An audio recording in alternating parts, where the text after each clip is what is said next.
Welcome to another edition of Lens Burning Bush, the 100th edition.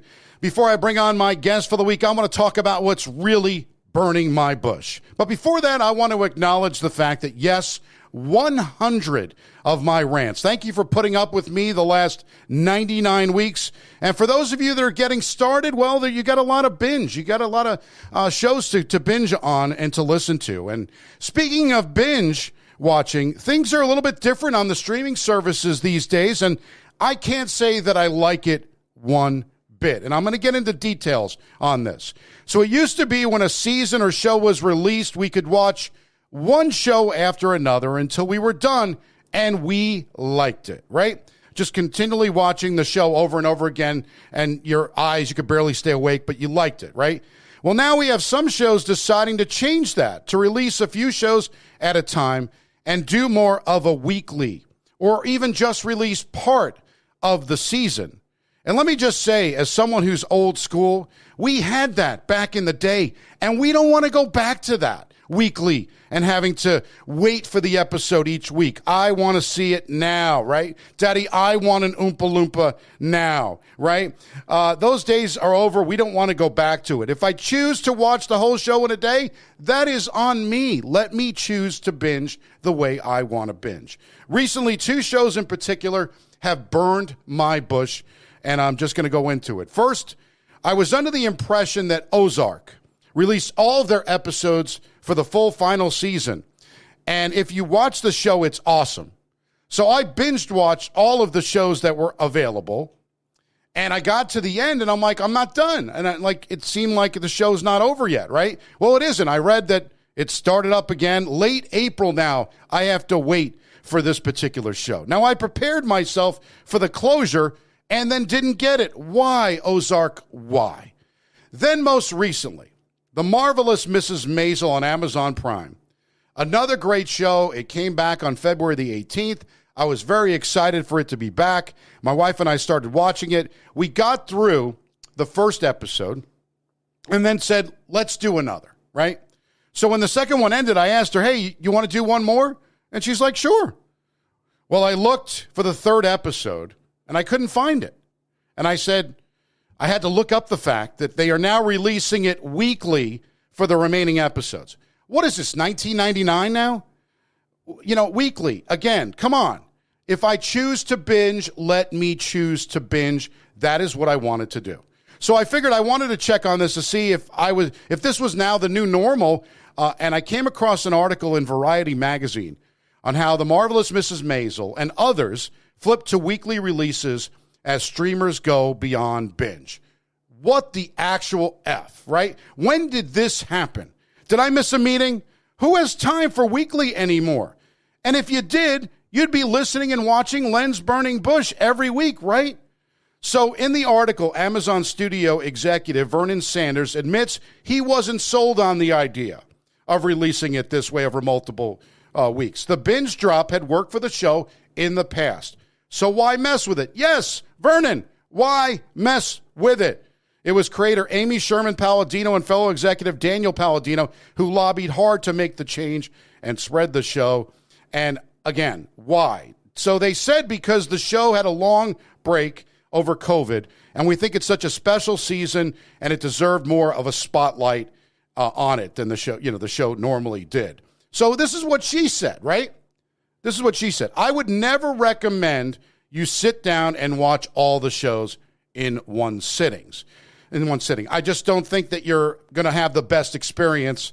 I think that you're going to miss stuff. Your brain will eventually go tune out, and the whiskey will start to kick in. Again, none of your business. I want it now. I don't want to wait for it. And again, this is about me, and I don't want to wait for the show. So this all comes on as Netflix celebrated their 10th anniversary of their first original series, Lilyhammer, which I don't know if you've seen it. It's terrific. That show was symbolic for not only kicking off the streaming revolution, but also pioneered the current binge format. We want to see it. We want to continue to do it. And I don't know why, we can't. And again, it brings up the question, right? To binge or not to binge?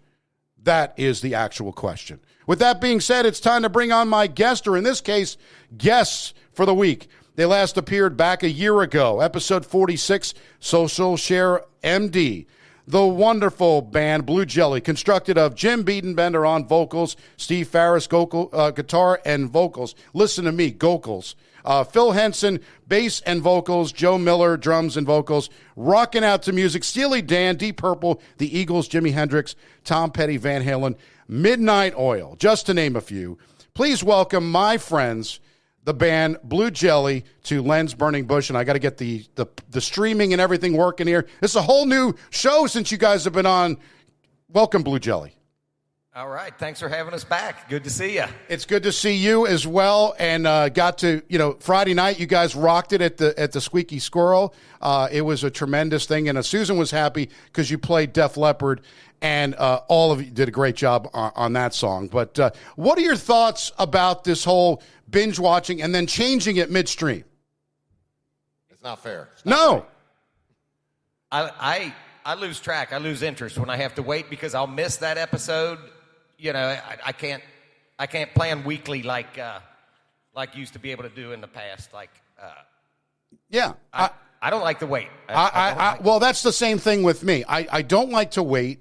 I am very impatient, and we used to do this. This is the age of instant gratification. That's what we're teaching our kids. Well, of course, instant gratification, and now I have to wait for Marvelous Mrs. Maisel to decide to release it on a Friday. Now, again, this goes back to we used to watch The Sopranos when that came out, and it was Sunday night must-see TV at 9 o'clock, and we'd watch it, right? That was a big deal. You had to wait for it to come on Sunday. But now we don't have to wait anymore, and I don't want to go back to that. It was good while it was going on. We had no choice. But now I want to see it. Like Ozark really ticked me off because I don't know if you guys have seen the show, but it's the final season, and they had to release it in 2 parts. And the first part came early, and then you got to wait till April for the next part. I don't know. It's just too much. Yeah, I don't know. I haven't seen that one. You haven't seen Ozark? I binged it, and then when it wasn't over, right, there's still more to come, and I've totally lost interest and never went back to it since then. No, I know. What the problem is that they always have a situation where they take too long to come back, and you almost forget anything you've watched before, right? It's like you got to read the book again because it's been so long since the last show, but I know this is first world problems here with television, but, I want the way I want it, right? If I'm paying Amazon Prime and I'm paying for the streaming services, I want it the way I want it. And most of the shows, you could just watch it whenever you want. And this releasing it, kind of randomly is not what I like to do. So, again, for what it's worth, everybody's sitting there going, I don't care. I'll just watch it whenever. But that's not me. I do care. So, don't take away our choice. We get you. Yeah, exactly. So there's apparently, because there wasn't enough, there's apparently a new Batman movie that has come out. And I think I heard that. Yeah, and apparently made $21.6 million. But what these theaters are doing now is they are trying to charge more for Batman than they would like The Dog, the movie The Dog. So they're just like saying, you know what, we'll sell out $20 or $26 or whatever the number is, and then they'll charge more for that movie versus going to see The Dog, which might be $12. Which I wish there was more of the older classics on there instead of some of the trash they've got out there nowadays. It's kind of sometimes it's kind of hard to find something you want to look at. I totally get it. But this new Batman movie has me kind of thinking, did we really need another Batman? We started out with Michael Keaton, which we liked that, right? Back in 1989, the original Batman that had come out. I was definitely an Adam West fan back in the TV show days.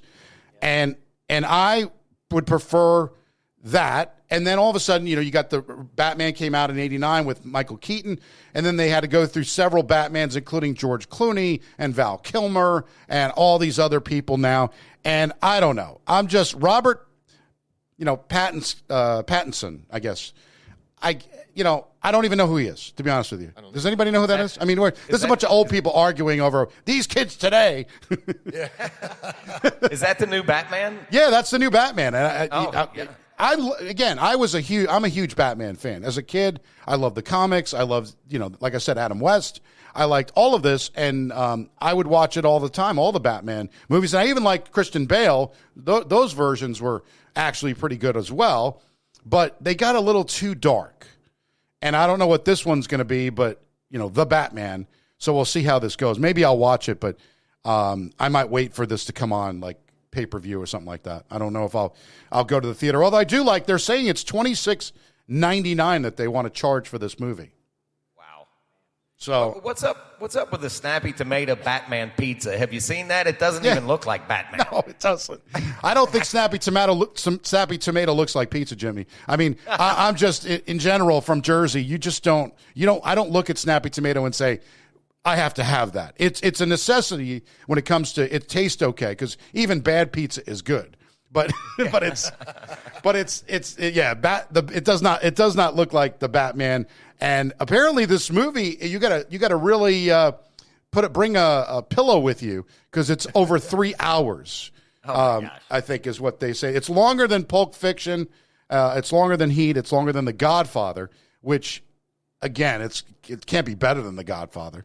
But probably show you half of it and tell you to come back next Tuesday for the other half. Yeah, that's exactly it. That's what they're going to do. They make you pay $26.99 for part 1, and then they're going to have you come back for part 2. I don't want that. I know that they got to make money, but yeah, they convince you that they're doing it. So anyway, let's get into you guys and the band, and we'll talk about the music. And maybe we'll get, if you're nice enough, you got your, I could see you're ready to go with your guitars and everything. So we got to play. But I wanted to play something for you guys from the last time that you guys were on.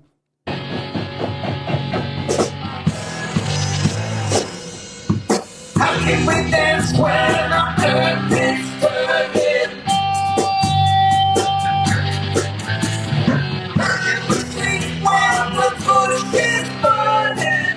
So that was Len Bush's Burning, Midnight Oil's creativity by Blue Jelly. Love that. And you got a special one that I'll play next week that we recorded. We'll save that for the 101st episode. Because, we got hey, it's the kind of same thing with Amazon. I'm not going to release all my talent at once. We're going to have to go in. You're going to have to tune in, yeah. You're going to have to tune in next week to find out what they played this week. For a nominal fee. Yeah, for a nominal fee for $8.99. Same bat time. Same bat. Yeah, we could have the Riddler come on and all those villains and everything. But anyway, you guys appeared at Squeaky Squirrel. It's going to be the start more of concert season, outdoor shows, I would imagine, coming up in the next couple of months. What do you got going on? You got a better handle on the schedule, Steve? Well, we got Geta Fest probably toward the end of summer. That's August 7th. We're Sunday. We're up there. We're featured at an event called Moonstock. Yeah, that's out in Burlington, a hunting and fishing club. Yeah, so we're getting some outdoor shows together. Rabbit Hash, we got a show down at the Rabbit Hash Barn if coming up anybody's soon. ever been to Rabbit Hash, Kentucky. Well, you have to. The dog is the mayor. Yeah. Yeah. Right, yeah. Watch out for him because he bites. Of course, all politicians bite. I mean, let's be honest. No, I think his bark is worse than his bite. Oh, Steve, we need it. It's interesting. We need a little rim shot there, and we could do that. So, all right, is that good? Is that good? There we go. Wait, let me do it again. All right. Anyway, that was. Other than that, yeah. Next Friday we're at KJ's in Crescent Springs. The following Friday is the Rabbit Hash Kentucky show. The evening after that, Saturday, The American Legion 203. Post 203, Latonia, Kentucky. That's So the calendar's starting to fill up. And, some of the, we got to see Lynn last night Yeah. down at the Squeaky Squirrel. I just, I'm one of those people that you work all week on Friday, and it's like Friday night, I'm not ready to go out. But you got me out on Friday night, which is. Some people are like that, and some people are just the opposite. Yeah. I'd rather, if you guys played more Saturday night, again, this is just, it all has to be about me. Saturday night's a little more convenient. right. But I will. You got your whole weekend. Yeah, well, no, it's true, and I did see a great show last night. Like I said, you played Def Leppard for Susan. That was all that she needed. We tried to play thank you. a lot of the stuff that some of the other bands won't play or can't play, just to try to set ourselves apart. and we're gonna try to bring out some original stuff too in the future. Yeah. And we can maybe able to give you a preview of that. Well, I would like that. And you know what's great is I was sitting. I got put on a table because it was pretty crowded last night, and I got put with two people I didn't know. Of course, I made friends, but they were telling me it's like you don't usually hear the songs that you guys were playing, like you mentioned, and it's great in a good way, right? They wanted to hear this kind of stuff. They wanted to hear a little Steely Dan, a little Styx. They wanted to hear Midnight Oil. You know, this is the type of stuff you don't hear other bands picking up and playing, right? Yeah, you don't want to go. I mean, you can go anywhere and hear the same old, honky tonk woman, Yeah. this and that, Love the Stones, though. Nothing against the that. Stones, Yeah. no. But, And we used to do that. Yeah. and we still do on occasion, We can whip it out when we need to. Oh, like you got to be able to whip it out every once in a while. But it's you even played, which kind of I hadn't heard this. You played a little Reo Speedwagon, which I don't remember you guys doing that before. You played, we're adding new stuff almost monthly. Yeah, we tried to get 3 or 4 new songs. So we probably have every month or so. over 100 songs that we, Well, we've got a good 4 hours worth of music that we use like we did last night, and probably another couple of hours on top of that past stuff that we could bring forward. Yeah, I love it. I would do you guys strictly stay to Northern Kentucky, Cincinnati though, right? In terms of shows. For the most part, yeah. Yeah, We wouldn't turn down an offer if it was, Yeah, but we Within the would realm. consider ourselves regional more. Yeah. Not a national act.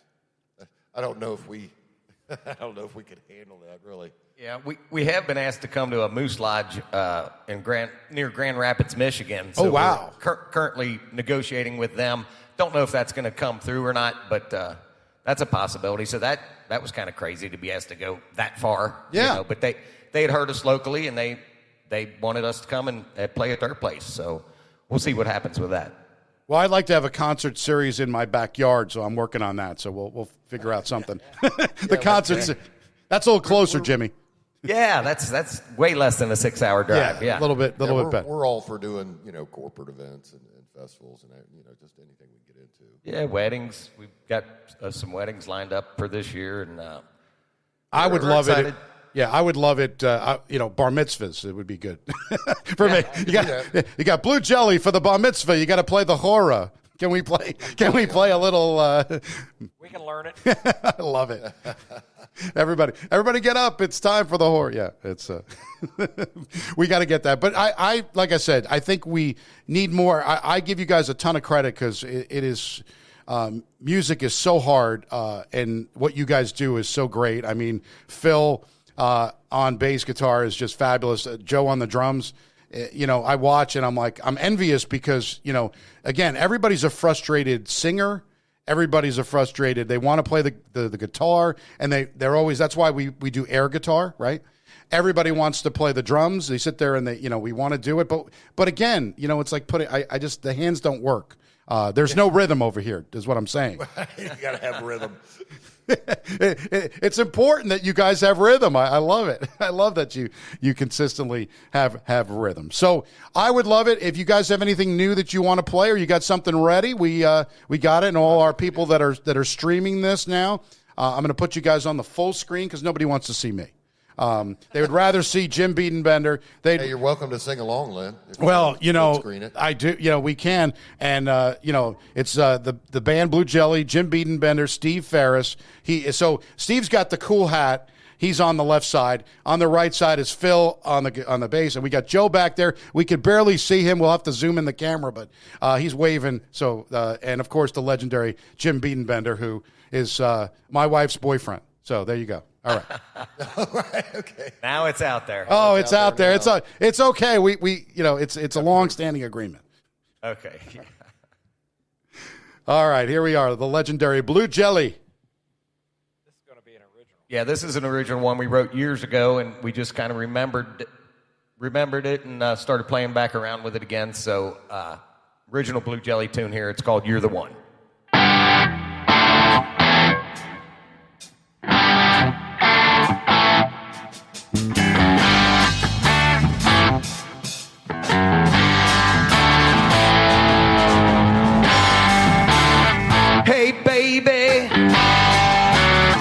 You're the one. You drive me crazy. I'm having too much fun. Too much fun now, baby, with that long black hair and the big brown eyes. Too much fun now, baby, you make my poor heart realize. Oh, baby, you're the one. You drive me crazy. I'm having too much fun. Come on.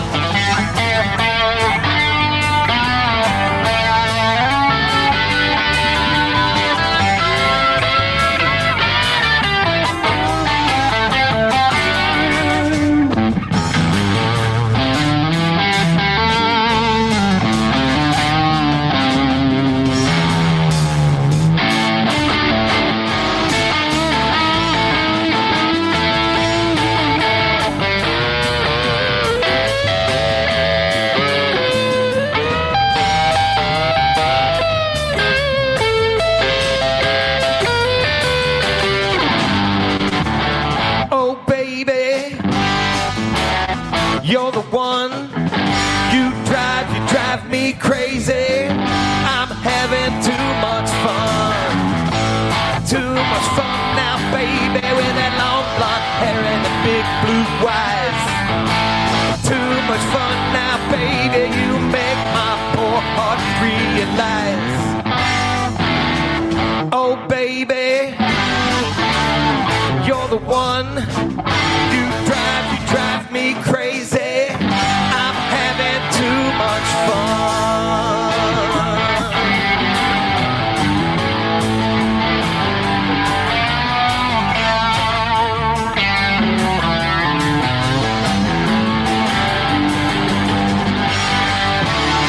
Oh, baby, you're the one. You drive me crazy. I'm having too much fun.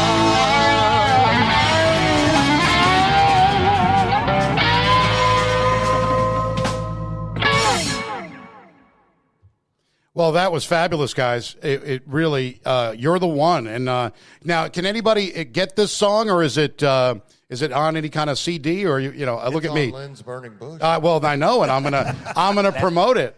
Yeah, that's the only place it exists. Well, we haven't copyrighted it yet, so it's available to steal. I guess if anybody wants No, it's copyright. We've got lawyers. We've got other things. We've got all kinds of craziness. Don't worry about it. That's right. I guess we better lawyer up then. Yeah, you better lawyer up. It's all good. But that was outstanding, and that's what I said. You guys do a great job, and music is so important nowadays with everything that's going on. To go see a band on a Friday night, make sure you check out this. Check out Blue Jelly, the website, the Facebook page, Blue Jelly Band. Right? We'll promote that. Yes. But I really appreciate our website. Yeah. Link to our website with it, and there's not really much on the website Right. yet. There's mostly a few pictures, and our updated calendar is usually updated for the year. Yeah. On our.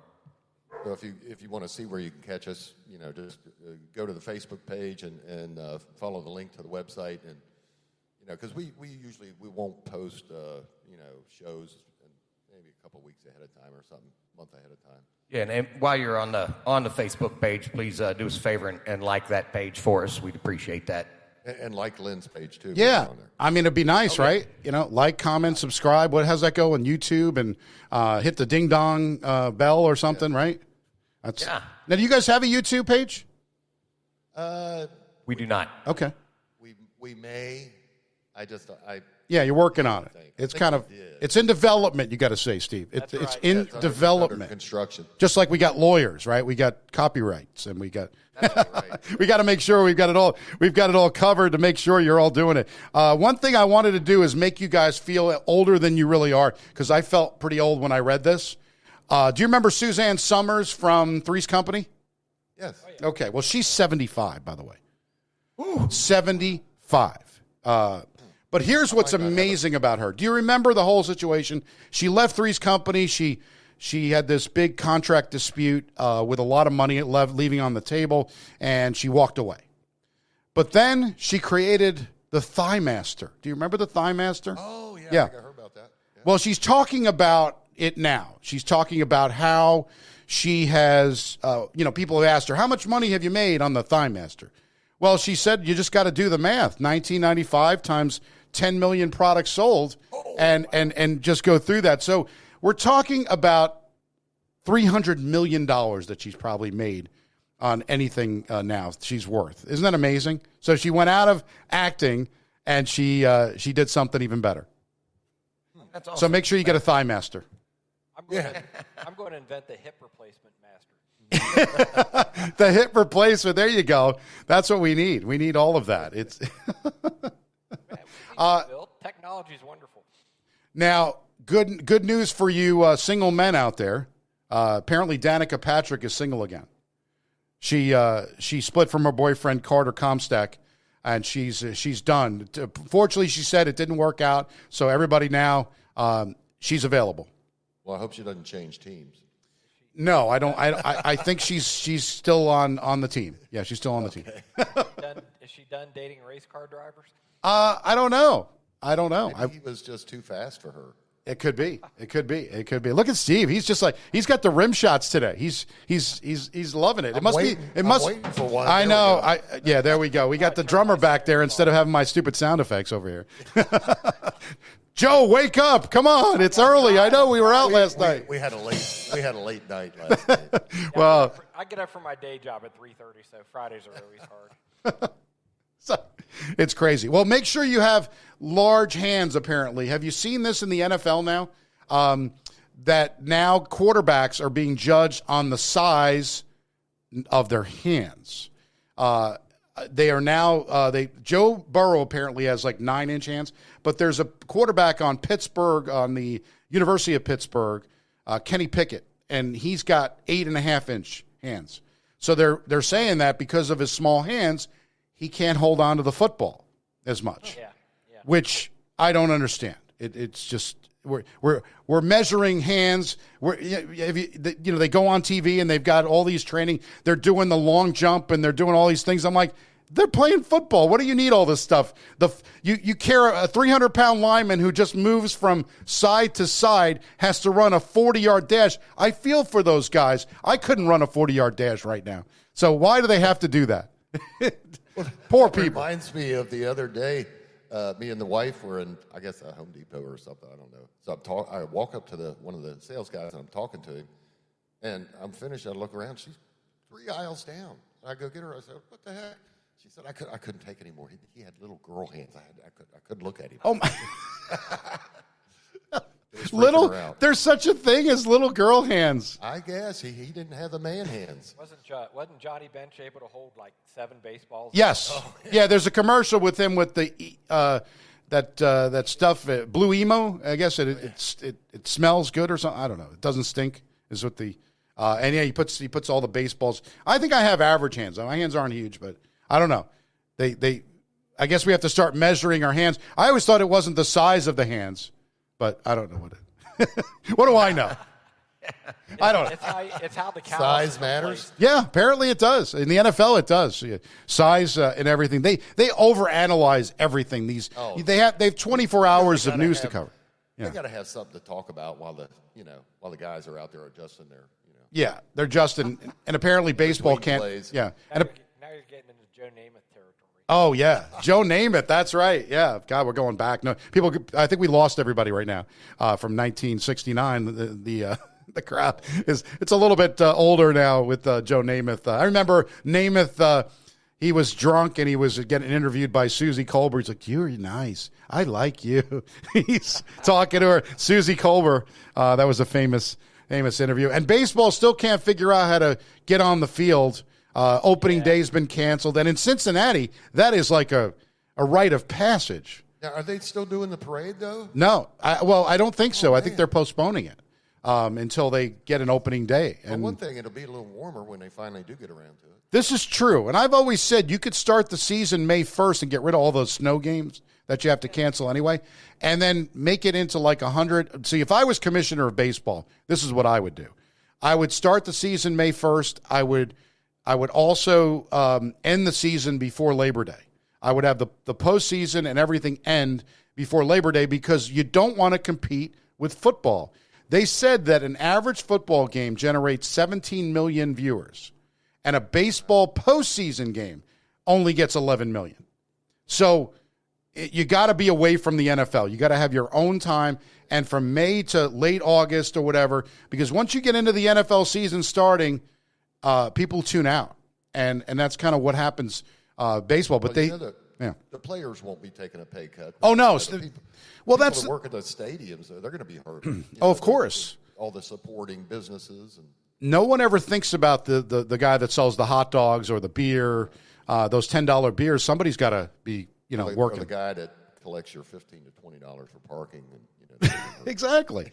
Well, I think that they don't understand that, number one, none of these players want to put up their own money, right? No. They just want to get a paycheck. So they don't understand that. I'm not saying I'm for the owners or the players, but the owners are the ones that make the investment, right? So if you want your own team, then you make the investment, right? If you want to be an owner, like Derek Jeter just said, I'm out. Like he finally said, I hate this owner thing. He's already out with the Florida Marlins. So I don't know what's in store for baseball. I know I love it. I don't know if you guys do too, but nothing like going to the game in the summer and just kind of sitting out, having a beer and a hot dog and watching the game. So yeah, it's a nice, relaxing way to spend an afternoon. It is. Well, you can like Lens Burning Bush, as I got to do this self-promotion here. You can like it on Facebook at Lens Burning Bush. You can, again, like Blue Jelly, but please like Lens Burning Bush. We have 100 episodes. We do it weekly, but now you can binge an entire catalog of 100 shows on all the platforms, on Spotify, Google Play, iTunes. No matter what you've got, I bet you can find. Search Lens Burning Bush, Pandora, to name a few. You can ask Alexa to play Lens Burning Bush, but make sure you say Lens Burning Bush Podcast, because something else will come up if you say just Lens Burning Bush. So now let me ask you, do you any of your podcasts, your video too now, so are you on YouTube? Yeah, we've got the YouTube channel now, and you could search Lens Burning Bush for that as well. And we're streaming now on YouTube, and we're streaming on Facebook Live and Twitter. So we can do all those things. So at Lens Burning Bush is the Twitter handle, at Lens Burning Bush is the Facebook handle, and I believe it's Lens Burning Bush also on YouTube, but you could type Lenny L 1015 is also a way to get the YouTube feed. But make sure if you're watching on YouTube to hit the subscribe button. We don't have a lot of subscribers for whatever reason. They're smart, They've got other things to watch and to do, I guess, apparently.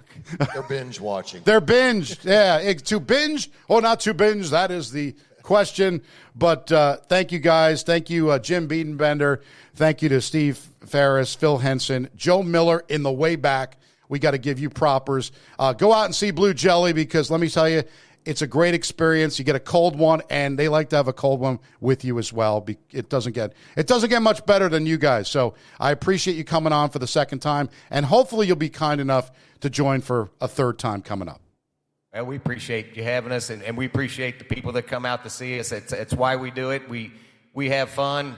Like the song, sometimes it's too much fun, and we pay for it the next morning, Oh, absolutely. We had to do this a little later today, and I understand. I'm with you. I feel exactly the same way. I never look good anyway, but this is as good as it's going to be on a night after going out on a Friday night. Well, anybody in their 50s understands what I'm talking about. But thank you so much, guys. I'm Len Harvey, back with another episode of Lens Burning Bush next week. So long.